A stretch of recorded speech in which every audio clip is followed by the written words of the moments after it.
Welcome back, Spurs fans, to the Scott Hepler Football Channel. Today we're doing our preview ponderings for the upcoming Leicester City Tottenham match on the 23rd of May. If you haven't yet, please subscribe to the channel. I definitely would appreciate it. Appreciate your support. And if you have comments that you think of as we go through, put them down in the comments section. And if you enjoy the video, hit the like button. So we've come to it. We've come to the last match of the season. Been a very difficult season for the team. A lot of ups and downs, but definitely about time we're going to finish this thing up and hopefully look to some opportunities for next season. With that, we're going to ponder upon which one of Mason's buddies will he play even though he shouldn't. So think about that as we go through this. All right, so we're going to get into it. Right now, the Spurs sit 7th with 59 points. Leicester City sitting 5th with 66. The opportunity for us to get European football is here, but it's going to take a win.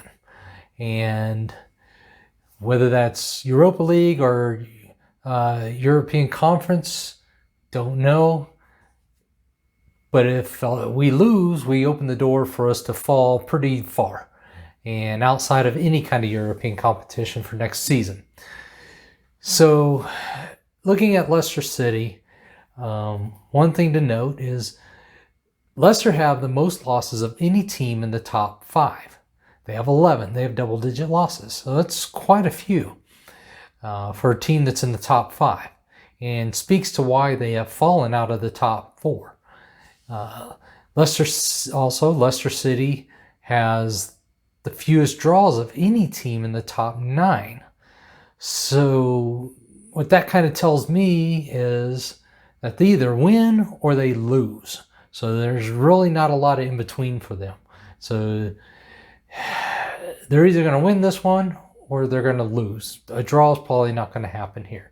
Although a draw wouldn't be the worst thing for us. But it's definitely something, we need to prescribe to do better than that. And then another thing to think about that I noticed with Leicester City is they've conceded the second most goals of anyone in the top 9. And so that's quite a bit of goals. So their goal differential, and we'll get into that here in just a second, is not very wide. And so those are some things to think about with Leicester City there as we go through and talk about this upcoming match here. Spurs in their last 5 matches, they've gone 3 wins and 2 losses. Not good enough for what we needed to happen here at the end of the season to put us in a better position. In our last 19 matches, we've got 8 wins, 2 draws, and 9 losses. So we're losing about almost 50% of the time, basically, from those stats. So, and that's, if you kind of look down our last 19 matches, we win 1 or 2 and we lose 1 or 2. So it's like, we balance it back out, essentially. And that's why we're not collecting enough points to be in a better position. So we've collected 26 out of 57 points in those last 19 matches. As far as the goals for in those 19 matches, we scored 31, but we've also conceded 26. So that's not good. Again, a very narrow margin of goal differential, which does not allow for much margin of error and doesn't allow us to collect points and put together wins or draws even very often.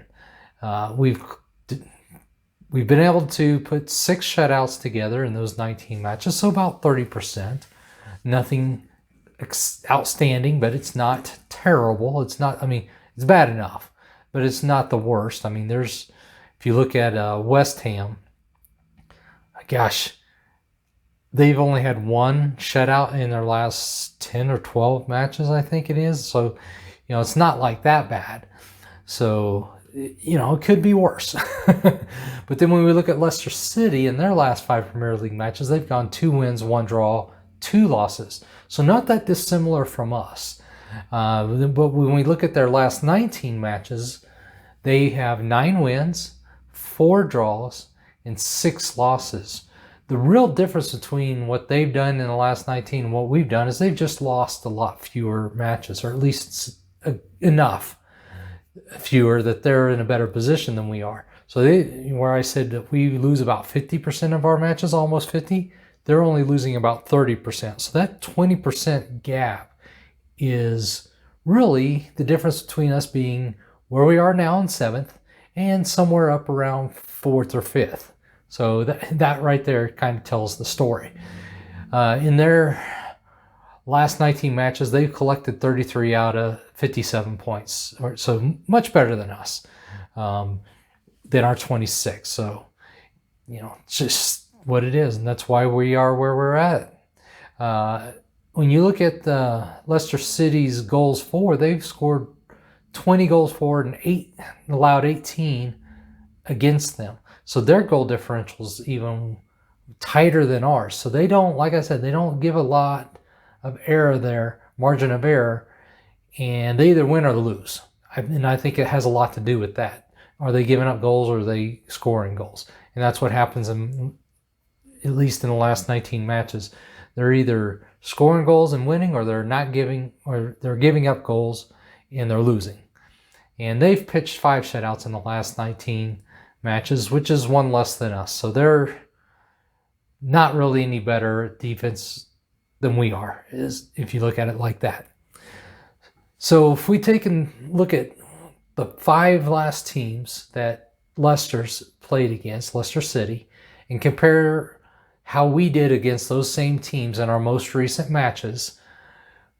Again, Leicester City's gone 2 wins, 1 draw, 2 losses. Well, that's exact same record against those same teams that Tottenham has in the most recent matches against those teams. So really if you're just looking at it from a stats standpoint, things are pretty even against these 2 teams, or equal, should be pretty equal.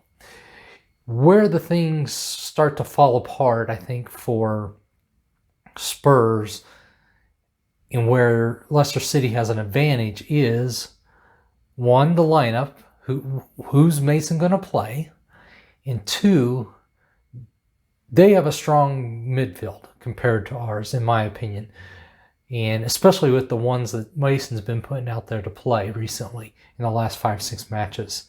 And that, if Mason continues to put the same midfield out there that he's been putting out there, we're going to get trounced again. Just like we're probably going to get beat worse than Aston Villa, because it's probably very arguable that Leicester City has a stronger midfield than Aston Villa does.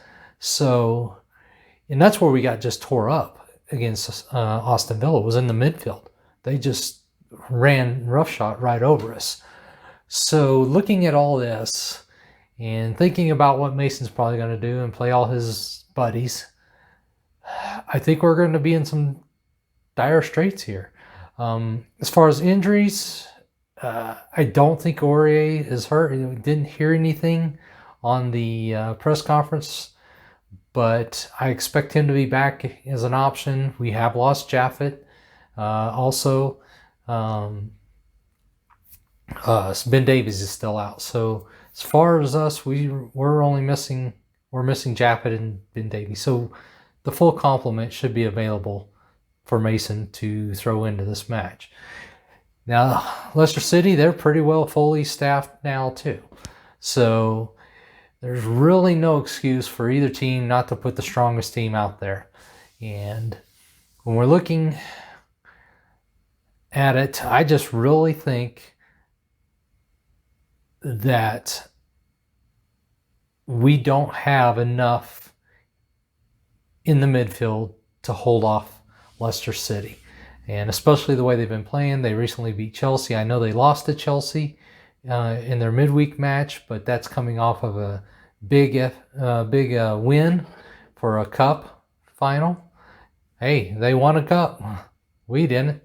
But they're going to be refocused and needing to actually win to have a chance to get back up into Champions League, because That loss that they suffered midweek dropped them out of Champions League contention at this point. So they need a win, and not just a little win. They need a win in a big way. They're 4 goals behind Liverpool in the goal differential. And Liverpool plays Everton. Or no, excuse me, they don't play Everton. That's who Man City plays. But Liverpool, they're going to win their match. And it's really about how much. And so Leicester City has to come in knowing they're going to need to score, a lot of goals. And I'm not saying that's not possible, especially with the likelihood of Aurier being back in the match. Dyer is probably going to be in there, as he's been in there every match that Mason's been in charge. So, already we've got a weakened back line. And I don't think there's a lot of hope there for keeping multiple goals out this match. And then if we sit there and analyze, okay, the midfield, yeah, they got a better midfield. Okay, he's probably going to play, of course, Højbjerg is going to be in there. He's probably going to play Ali again, who has not been playing well at all in any of the matches. He played well for about a half out of these last matches he's played in under Mason. And then, who's he going to play beside Højbjerg? Well, is he going to play Sissoko? Is he going to play Winks? Because he obviously doesn't think Ndombele should be in there. He might throw Lo Celso in there, who's going to help solidify that midfield a little bit. But it's not going to be enough with Højbjerg and Lo Celso in there. I just don't think it'll be enough. And then who's he going to play up front and out on the wings? Well, Song and Kane probably more than likely. I mean, how do you not play them?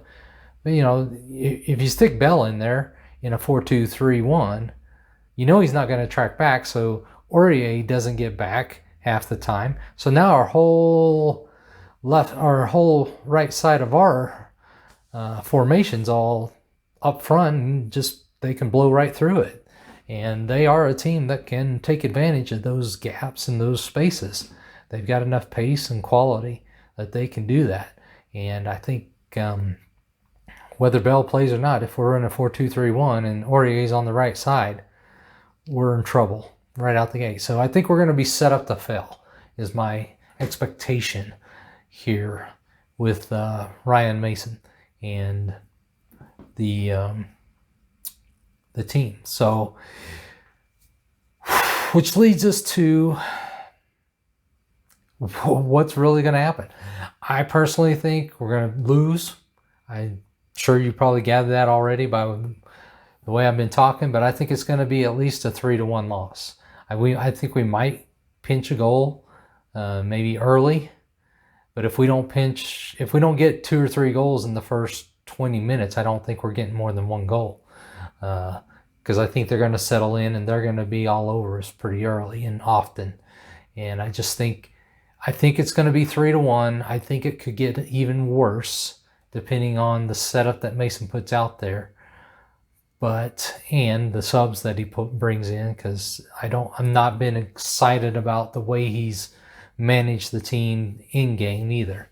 So I think the formation is going to have a lot to do with it. I think if we go with a 4-2-3-1, it sets us up for failure, just because you're going to have Aurier out there with Bell if he plays Bell, and we're going to be in trouble. They're going to beat us up and down their left side all day long, and there's nothing that we'll be able to do about it. So let me know what you all think. Hate to say it, but I hope we win. Hope with the heart, and then my mind's telling me, no, this is not a good one. But let me know what you all think, and come on, you Spurs.